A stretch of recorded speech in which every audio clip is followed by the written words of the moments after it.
Awangizwa nje. Ohluleke emshadweni, wahluleka emshadweni wakhe, miyeke angakunikezi imessage negative. Hamba uyongena. Siyabadinga okhelepho abazosukuma bakhulume kubantu ukuthi don't be intimidated by the way zakhulunywa abanye abantu. Don't be intimidated by your current situation. Prepare yourself. Ambongena. Tshela bongena. Kule business ofuna ukuyenza hamba ongena. Kulo mshado ofuna ukungena kuhambe ongena. La ufuna ukufesa khona hamba ofesa. Don't be intimidated by your current situation. Hamba ongena. Unekusathiswa. Ufuna ukungena nathi nje hayi ufuna ukuzama. Ngoba ayithi into ebuhlungu abanye benu ya warriors kodwa nisanyiswa amagwala.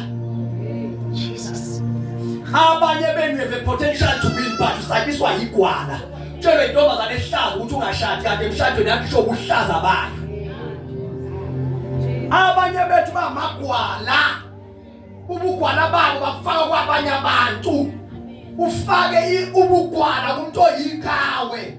uGideon wake wakhala ngeage kuthiwa kaHolimpi. uNkulunkulu wathi kuGideon hamba kawe namandla. uMoses wake wakhala ngabalimo wathi uNkulunkulu hamba will speak.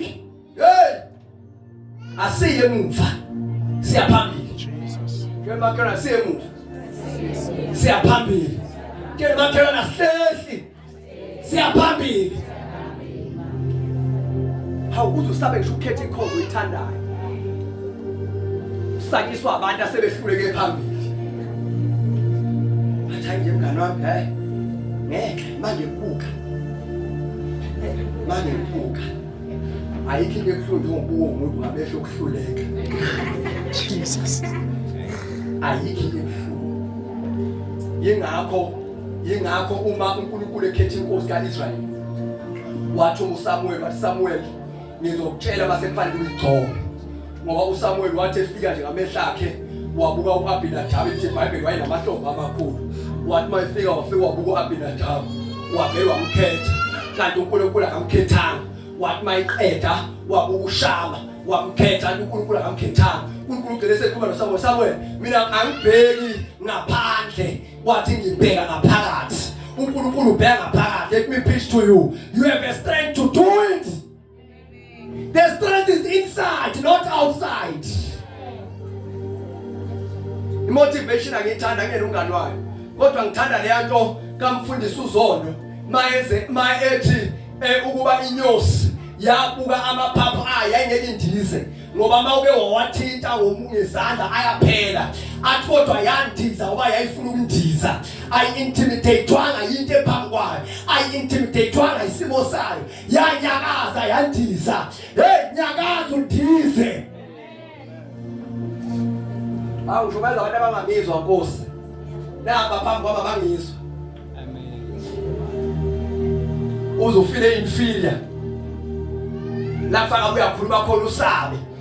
Awuthi ngime ngapha kulaba abadala. Usatshiso ukuthi awufundanga. Bakusabisa abafundile. Bacaba ukuthi uphunyelelwa ukuthi ufundile umuntu. Nawe ungaphumelela. Stand up, build your life. You can do something. Maye khona ama-millionaires angafundanga. You can become a millionaire. Don't be intimidated. Angisho ukuthi abantu bangafundi. Thumbe ngapha. Ngikhuluma nabantu abadala. Angisho ukuthi abantu bangafundi. Ngoba khona sizovuka kusasa ayike isikole sithi hayi ibishume kabi intshumayelo yakhe. Uthe nje hayi sizophumelela ngisho siye isikole malo. Ngasasho makhelwane wami.